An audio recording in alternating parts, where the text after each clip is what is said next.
পানিতে তলিয়ে গেছে দেশের ২১ জেলার প্রায় ৭২,০০০ হেক্টর ফসলি জমি। টানা বৃষ্টি ও জলবদ্ধতায় ক্ষতিগ্রস্ত হয়েছে মাঠের আউশ ধান, আমনের বীজতলা, বোনা আমন, পাট, শাকসবজি, ফলের বাগান, পান এবং গ্রীষ্মকালীন তরমুজের মতো গুরুত্বপূর্ণ ফসল। কৃষি মন্ত্রণালয়ের পাঠানো এক সংবাদ বিজ্ঞপ্তিতে এই তথ্য জানানো হয়েছে। তথ্যের উৎস ছিল কৃষি সম্প্রসারণ অধিদপ্তর।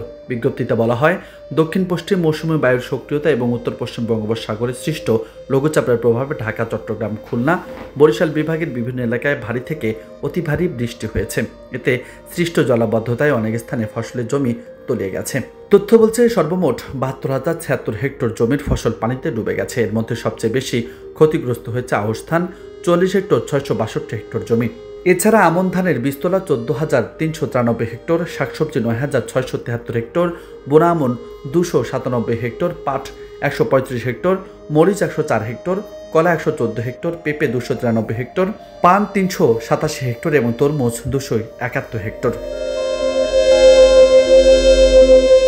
জেলা ভিত্তিতে সবচেয়ে ক্ষতিগ্রস্ত হয়েছে কুমিল্লা। এখানে ১১,৫৯০ হেক্টর জমির ফসল পানিতে তলিয়েছে। নোয়াখালীতে ডুবে গেছে ৭,৮০৬ হেক্টর জমি এবং ফেনীতে ১,৬৫৫ হেক্টর।